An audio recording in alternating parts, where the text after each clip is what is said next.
Vamos a seguir con la serie Amor que duele, Amor que duele. Y hoy vamos a tratar un tema muy especial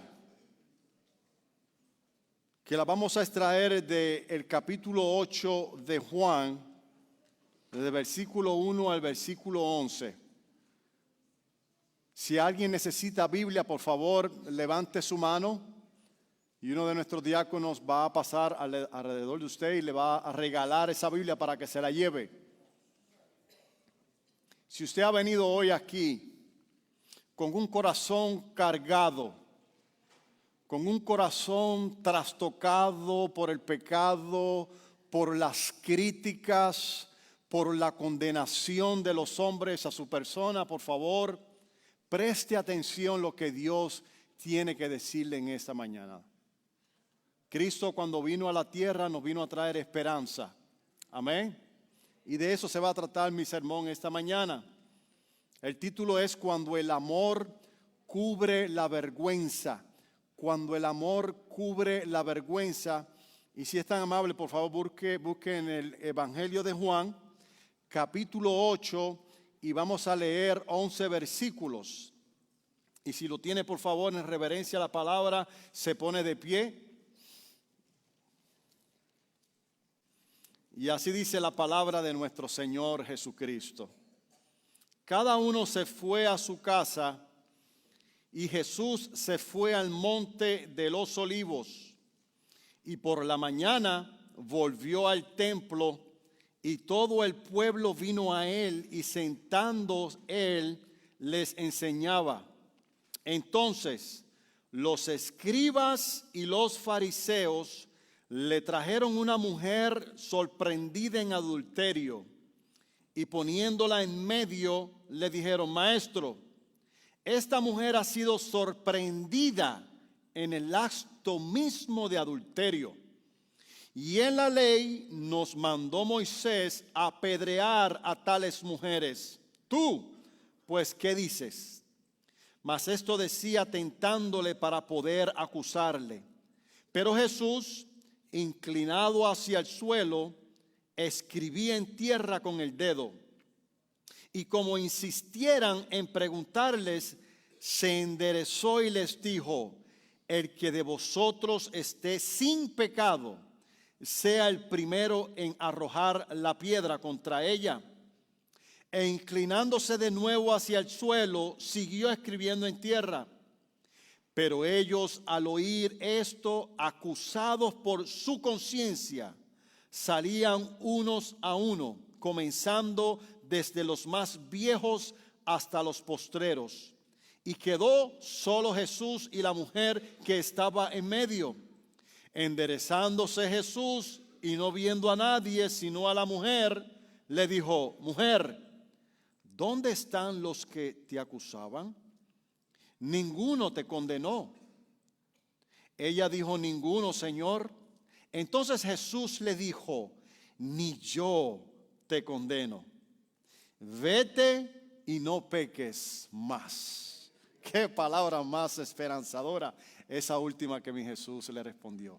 Padre, te damos gracias por tu palabra. Padre, gracias por esta hermosa mañana, Señor, que nos has permitido venir a este lugar, Señor, a encontrarnos contigo, Señor. Te hemos adorado, nos hemos abrazado, nos hemos saludado, Padre, pero ahora queremos estar atentos a lo que tú nos vas a proclamar, Padre. Me pongo delante de tu presencia, Señor, para que me uses, Señor, para que tus palabras puedan ser transmitidas, Señor, a través de mis labios, Señor, que no soy digno de proclamarlas. Glorifícate, Señor, porque ese es el objetivo, Señor, de esta reunión y de esta predicación. Que te glorifiques en nuestros corazones, Señor, para que nosotros podamos salir transformados y con una nueva visión, Señor, al mundo que nos rodea, Padre. Porque te lo pedimos en el nombre de Jesús. Amén y amén. Mientras usted se sienta, este capítulo 8 de Juan tiene varias polémicas. Desde el sector judío Se dice que este capítulo de Juan fue muy alterado y obviamente se entiende por qué. Dice que alrededor de la historia algunos de los copistas que se dedicaban a hacer las traducciones de la Biblia o a copiar las Sagradas Escrituras de un pergamino a otro, parece que le añadió esta parte de la historia. Y eso se ha ido debatiendo durante la historia, pero hermanos, nosotros creemos de todo corazón lo que dice segunda de Timoteo capítulo 3 versículo 16. Toda la escritura es inspirada por Dios. Todo lo que nosotros tenemos hoy día que podemos leer fue lo que Jesucristo reveló, lo que Él habló de sus labios, y eso es lo que nosotros creemos. Es un capítulo muy intenso. Es un capítulo donde Jesús se pelea en un debate apologético con los escribas y con los fariseos, hermano. Tenga hoy en su casa, abra este capítulo 8 y léalo completo para que vea la guerra intensa que se desata en este capítulo 8. Ellos criticaban a Jesús, querían buscar alguna falta para matar a Jesús, pero Jesús, que nunca se acobardó de la misión en la cual Dios el Padre lo encomendó, siempre valientemente proclamó quién era. Y me encanta porque a lo último del capítulo 8, ellos están hablando de Abraham y Jesús les dice, mira, Abraham vio mi día y se alegró y ustedes todavía no me conocen. Y ellos se sorprenden y dicen, ni siquiera tienes 50 años y has visto a Abraham. Abraham murió hace 2000 años. Y Jesús le dice, ¿sabes qué? Que antes que Abraham existiera, ya yo existía. Y eso fue lo que desató la copa, hermano. Esto fue lo que empezó a espumear dentro del corazón, el odio que esta gente sentía en contra de Jesús. ¿Cómo es posible que este hombre se declare Dios? Es un farsante, hay que sacarlo del camino. De eso se trata este capítulo 8, hermano. Mi primer punto, lo que nosotros queremos ver en este primer punto es la trampa que estos fariseos y estos escribas le hicieron a Jesús. En el versículo 3 al 5 dice, entonces los escribas y los fariseos le trajeron una mujer sorprendida en adulterio y poniéndola en medio, le dijeron, maestro, esta mujer ha sido sorprendida en el acto mismo de adulterio. Y en la ley nos mandó Moisés apedrear tales mujeres. ¿Tú pues qué dices? Mas esto decían tentándole para ver cómo podían acusar a Jesús. Le querían hacer una trampa para que ellos pudieran apedrear a Jesús. Antes de que yo siga, quisiera hablarles un poquito de quiénes son los escribas y quiénes son los fariseos. Los escribas eran personas que al menos hacían 3 funciones en el Sanedrín. En el Sanedrín de aquellos tiempos estamos hablando como si fuera una especie del Capitolio de los Estados Unidos, donde está el poder político, donde se debatían las leyes. Ese era el Sanedrín y se componía por todos estos sectores religiosos. Estaban los escribas, estaban los fariseos, los saduceos y habían otros personajes más. Y ellos pertenecían al Sanedrín. Ellos eran los copistas, los que se encargaban de escribir el Viejo Testamento desde un papel hacia otro papel. Se encargaban de eso. También eran intérpretes de la ley. Eran unas especies de teólogos. Ellos cuando habían problemas, por eso es que el fariseo agarró al escriba para que pudiera hacer un debate con Jesús, porque estos eran expertos, hermano, en interpretar la ley de Moisés. Pero también ellos eran asesores legales, se ocupaban de asesorar al pueblo con la palabra de Dios. Y aunque los escribas y los fariseos a menudo se mencionan juntos, no son los mismos. Los escribas eran principalmente responsables de las escrituras y la interpretación de la ley, mientras los fariseos se encargaban de representar a la nación y de instruir oralmente a la comunidad israelita. Entonces, ¿cuál era la intención del complot de los escribas y los fariseos? ¿Qué era lo que se estaban tramando? Primero, querían desacreditar a Cristo. Lo querían desacreditar. Querían poner en dudas su mensaje en el corazón de los oyentes. Ellos escuchaban la fama y los testimonios de todas las personas que escuchaban a Jesús hablar cosas muy maravillosas de Jesús, y ellos querían que el mensaje de Jesús no tuviera efecto en sus corazones. Ellos estaban jugando el papel del diablo. Ellos querían robar del corazón el mensaje que Jesús estaba sembrando en el corazón de cada uno de ellos. También querían difamarlo delante del pueblo. Lo querían difamar con el objetivo de encontrar una vía fácil de prenderlo, o de tal vez meter preso a Jesús, o de matarlo y así verse como si fueran los héroes de su nación. Ese era el deseo de ellos, mis queridos hermanos, sacarlo del medio, matarlo. Y para que usted pueda comprender un poquito de lo que estamos hablando, usted tiene que ir al contexto inmediato, que es el contexto, el capítulo 7. Si usted ve el capítulo 7, por eso el capítulo 8 comienza: cada uno se fue a su casa y Jesús se fue al monte de los olivos. Cuando nosotros leemos esto, esto indica de que había una conversación previa al capítulo 8. Y si usted lee el capítulo 7, desde el comienzo del capítulo 7, Juan el apóstol escribe que ellos querían matar a Jesús. Lo querían matar, mis queridos hermanos. ¿Se imagina? Querer matar a alguien que le hacía bien al pueblo. Eso se ve muy a menudo en nuestros días. Para esos tiempos se iba a celebrar la fiesta de los tabernáculos. Y esa fiesta de los tabernáculos era tremenda fiesta, se celebraba por 7 días, la fiesta de Sucot. Y Israel, especialmente la región de Judea, hermanos, se ponía así muy lleno. Venía gente de todas las naciones, pero los israelitas, para ellos esto era una celebración muy importante. Por 7 días estaban de fiesta, recordando cómo el Señor los sacó de la esclavitud de Egipto. Y los hermanos de Jesús le dicen: ¿por qué estás en la casa? Vete y revélate a la gente para que sepan quién eres. Y Jesús le dijo: yo no voy a bajar a esa fiesta porque todavía no ha llegado mi hora. Pero no se aguantó, no se aguantó. En el mismo capítulo 7 dice que al finalizar, casi finalizando la fiesta, Jesús descendió a estas fiestas. Y cuando vieron a Jesús, el Sanedrí envió a los guardias del Sanedrí y dieron la orden que donde vieran a este Jesús hablar de la palabra, apedréenlo y métanlo preso. Cuando estos guardias van y ven a Jesús, se quedan sorprendidos por la gran sabiduría que Jesús hablaba.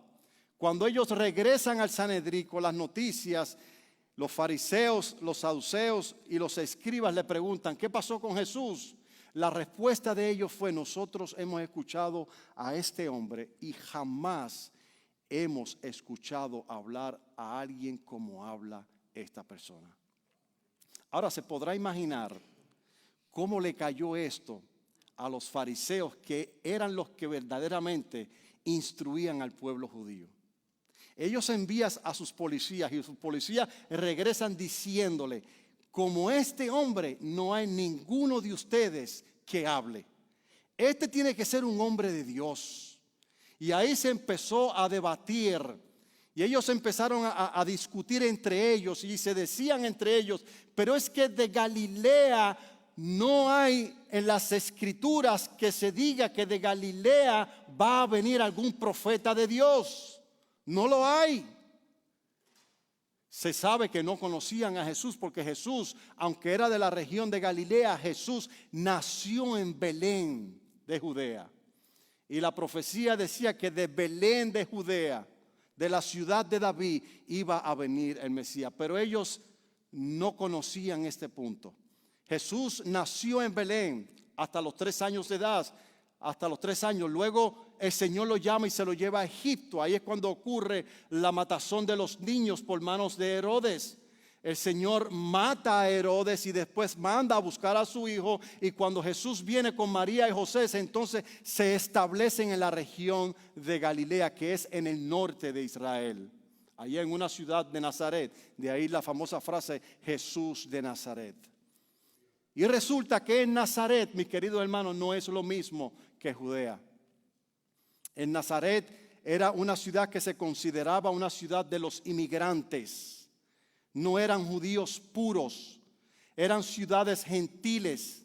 Acuérdense que el reino de Israel, el reino del norte, ya había sido invadido por los sirios, a los asirios, y ellos habían llevado al pueblo y ellos empezaron a entremezclarse entre ellos mismos y ya no eran judíos puros.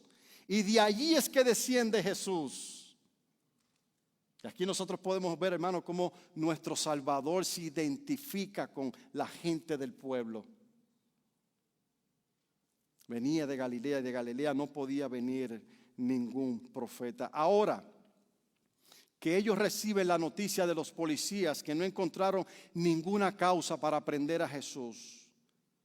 Ahora que no hallaron causa para difamar a Jesús, ¿cuál es el argumento para tratar de engañar a Jesús? ¿Cuál fue el argumento que ellos usaron para tratar de difamar a Jesús? Eso lo podemos ver en el versículo 4 y 5. Y le dijeron: Maestro, esta mujer ha sido sorprendida en el acto mismo de adulterio. Y en la ley nos mandó Moisés a apedrear a tales mujeres. Tú pues, ¿qué dices? Usan una mujer que la cacharon en el momento mismo cuando estaba cometiendo adulterio. Yo no me quiero imaginar cómo es esta drama. Tal vez su marido la estaba espiando. Tal vez su marido le había dado la queja al Senadrit y había puesto en vela a los policías para que cuando ella estuviera cometiendo ese delito, él pudiera decir a los policías y en ese mismo momento cacharla. La Biblia no nos dice los detalles. Lo que sí sabemos que ellos vinieron con la excusa de esta mujer que fue agarrada en el momento mismo de adulterio. En las fiestas del tabernáculo donde Judea estaba lleno de gentes. Y Jesús, mientras estaba enseñando, estos religiosos le presentan a esta mujer. Hermano, usted tiene la idea cómo se pudo haber sentido esta mujer. Además de sentirse sucia porque había cometido pecado, además de sentirse atemorizada en medio de todos los hombres, porque puro hombre había allí. Tenía miedo esta mujer, se sentía completamente desnuda. Y tal vez como fue sorprendida en el acto mismo, podía, a lo mejor no tenía ni mucha ropa, estaba avergonzada. Me van a matar esta gente, ¿qué voy a hacer? ¿Podrá ponerse usted en los iba a decir una palabra que no encaja aquí. ¿Podrá sentirse usted en la posición de esta mujer? ¿Cómo es que se sentía esta mujer? Y ellos le replicaron a Jesús: y tú sabes que en la ley de Moisés está escrito que estos tipos de pecados deben de morir la mujer. Tenemos que apedrearla. Y ciertísimamente, mis queridos hermanos, en el libro de Deuteronomio, capítulo 22, versículo 22, eso es lo que dice. Dice: si fuera sorprendido alguno acostado con una mujer casada, con marido, ambos morirán, el hombre que se acostó con la mujer y la mujer también. Así quitarás el mal en Israel. Esta es la escritura que los escribas le citaron a Jesús. Tú sabes que la Biblia dice que tales mujeres hay que apedrearla y morir hasta la muerte. Y esto me lleva a mí a mi segundo punto. Entonces, ¿cuál fue la contrarrespuesta de Jesús? ¿Cómo Jesús responde hasta esta pregunta que los fariseos parece como si lo estuvieran acorralando, lo tenían acorralado? Vamos a ver qué es lo que va a hacer este hombre, porque las intenciones no eran buenas. Se parece mucho a Satanás. ¿Se acuerdan lo que pasó con Satanás y Jesús en el desierto? que Satanás tentó a Jesús con las mismas escrituras? ¿Usó la misma Biblia para desviar a Jesús del camino? La respuesta está en el versículo 6 y en el 7. Dice más: todo esto decían tentándolo para poder acusarle. Pero Jesús, mira cómo responde Jesús, inclinado hacia el suelo, escribía en tierra con el dedo. Y como insistieran en preguntarle, se enderezó y les dijo: el que de vosotros esté sin pecado, sea el primero en arrojar la piedra contra ella. La respuesta de Jesús desmanteló por completo las intenciones malévolas y distorsionadas de estos religiosos desviados de la verdad. No solamente eran ellos, pero también entre ellos estaba el adversario de Cristo, Satanás, tratando de tentar a Jesús. Ahora aquí la pregunta resalta: ¿qué era lo que estaba escribiendo Jesús? ¿Qué era lo que estaba escribiendo Jesús en el piso? Y eso es una respuesta, hermano, que hasta el sol de hoy nadie sabe con certeza qué fue lo que Jesús estaba escribiendo en el piso cuando era acusado por esta gente. Muchos dicen, ¿sabe qué? A lo mejor Jesús estaba escribiendo el nombre de algunos de ellos que tal vez conocían a la mujer. O tal vez estaba escribiendo en el suelo: el pasaje que ustedes me están citando está incompleto, porque no solamente a la mujer hay que apedrearla. ¿Y el hombre dónde está? Tal vez estaba escribiendo: el único que tiene la autoridad para matar a esta mujer es Dios. Dios es el que da la vida y Dios es el que quita la vida. No se sabe, mis queridos hermanos. Podemos entrar en este mundo de la especulación, pero nadie sabe qué era lo que estaba escribiendo Jesús en el suelo. Solamente ellos sabían. Entonces para Jesús no había ninguna necesidad de condenar a una persona que ya estaba condenada. Como dice capítulo 3 de Juan, en el versículo 18, y este verbo conjugativo dice están, dice: los que no creen en el nombre del Hijo de Dios ya están en condenación. El que cree no es condenado, pero el que no cree ya ha sido condenado, porque no ha creído en el unigénito Hijo de Dios.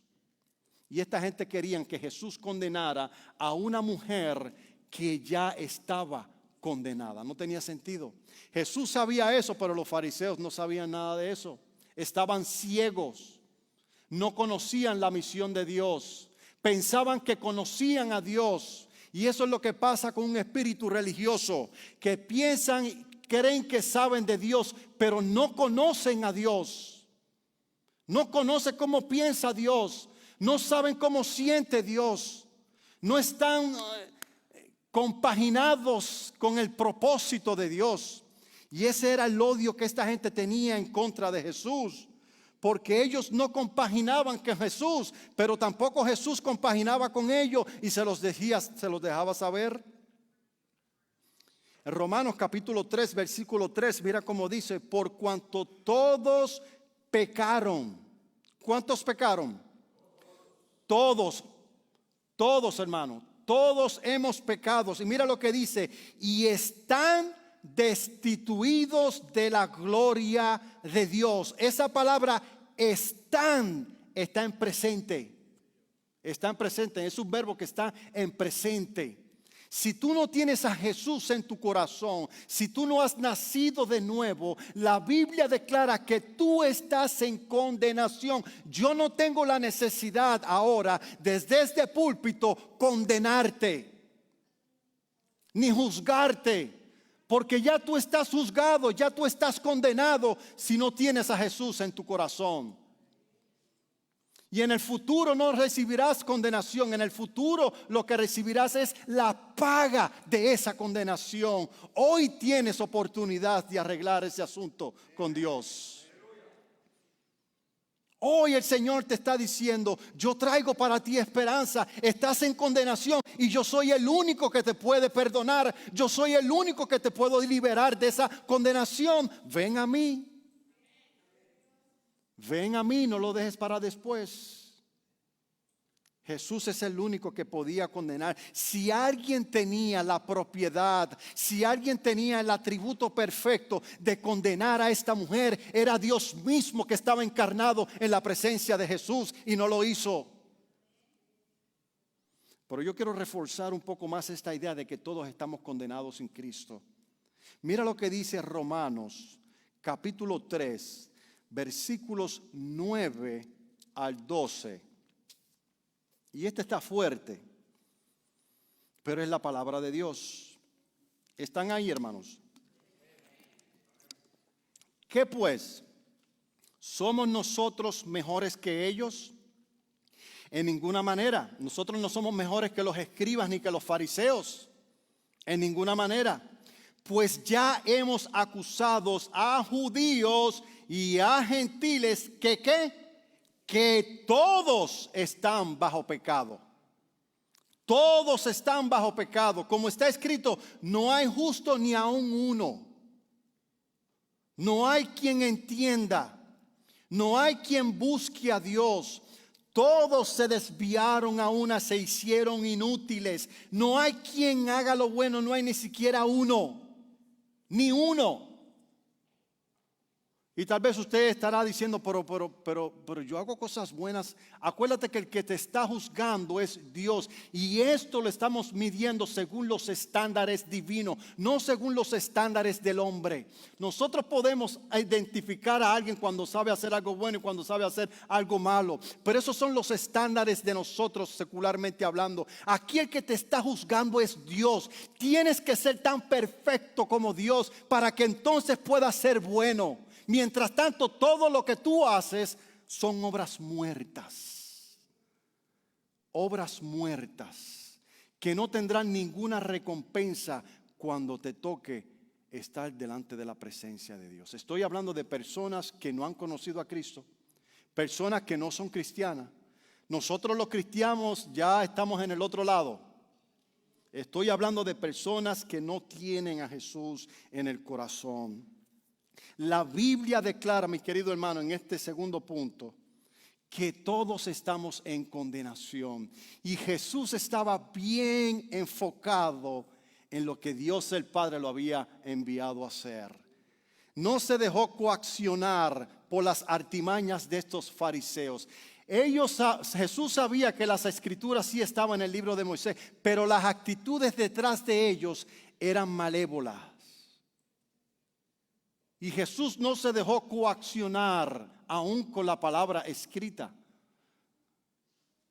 Porque si alguien sabe de escritura era Jesús. Los escribas y los fariseos se creían la gran cosa, pero pobrecitos, se dieron con el mejor apologeta de toda la historia de la humanidad. Con el mejor de los mejores, el mejor teólogo. Lo que decía, eso era lo que era. Él decía siempre la verdad. Cuando hablaba de su Padre, hablaba toda la verdad del Padre. Lo entendieras o no lo entendieras, lo recibieras o no lo recibieras. Jesús siempre habló la verdad.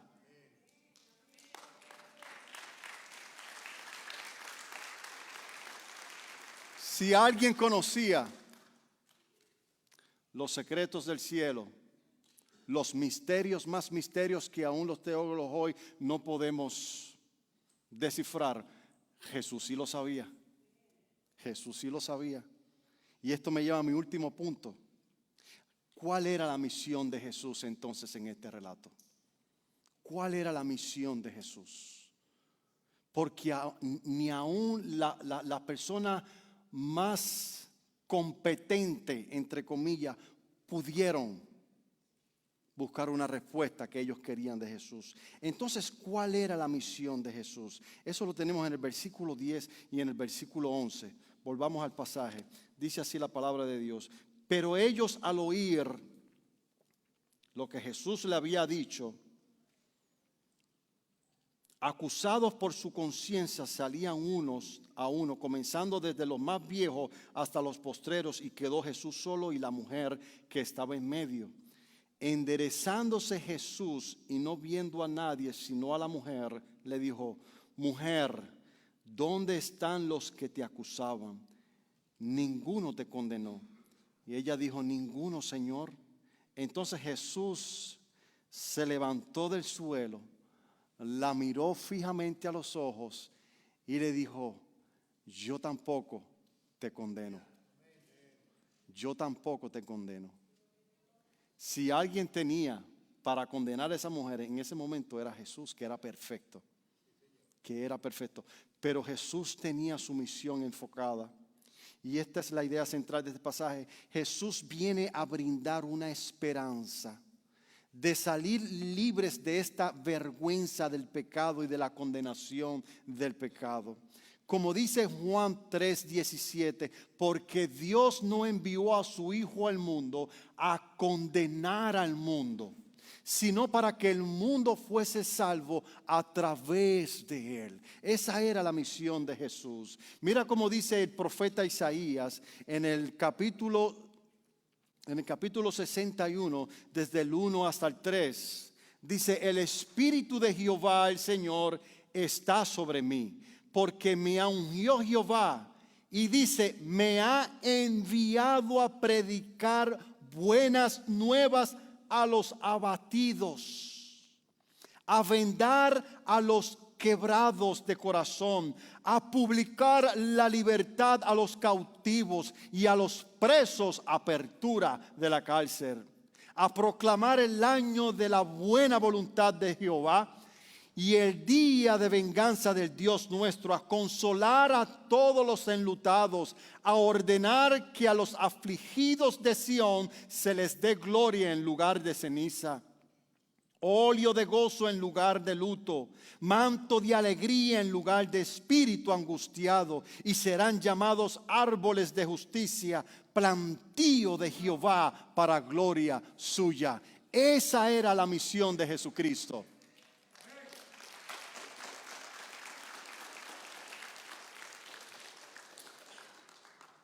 Les pregunto a todos ustedes también que han sido perdonados por Dios, ¿cuál es la misión? ¿Cuál es la visión? ¿Cuál es la cosmovisión bíblica que usted tiene para esta vida? ¿Está actuando usted como un fariseo o como un escriba? ¿Sabes mucho de Biblia que no permitas que nadie se te acerque? ¿Sabes tanto del conocimiento de Dios que cuando ves a un pecador, lo primero que se te viene a la mente, Señor, desciende fuego y consume a este muchacho o a esta muchacha?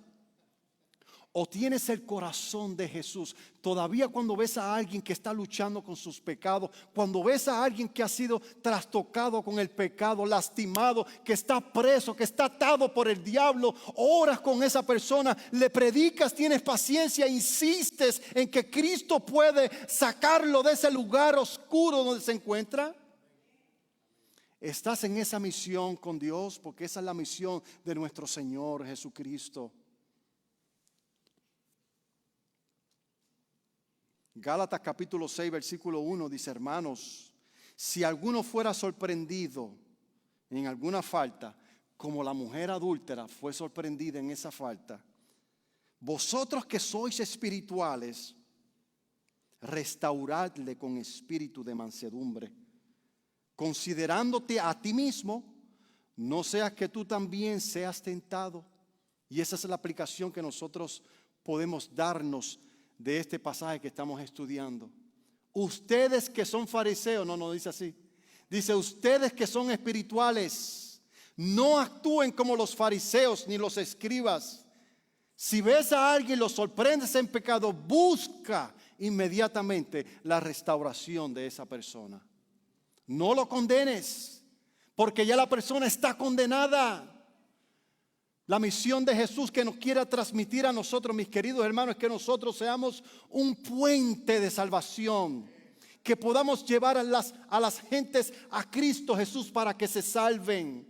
Esa es nuestra misión, no juzgar, no condenar, porque ya están condenados los pobres. Y culmino con esto, con esta última frase, hermano, que define todo lo de este pasaje. Jesús termina diciéndole, vete y no peques más. Vete y no peques más. Romanos capítulo 6, versículos 1 al 2 dice, ¿qué pues diremos? ¿Perseveraremos en el pecado para que la gracia entonces abunde? En ninguna manera, porque los que hemos muerto al pecado, ¿cómo viviremos aún en él?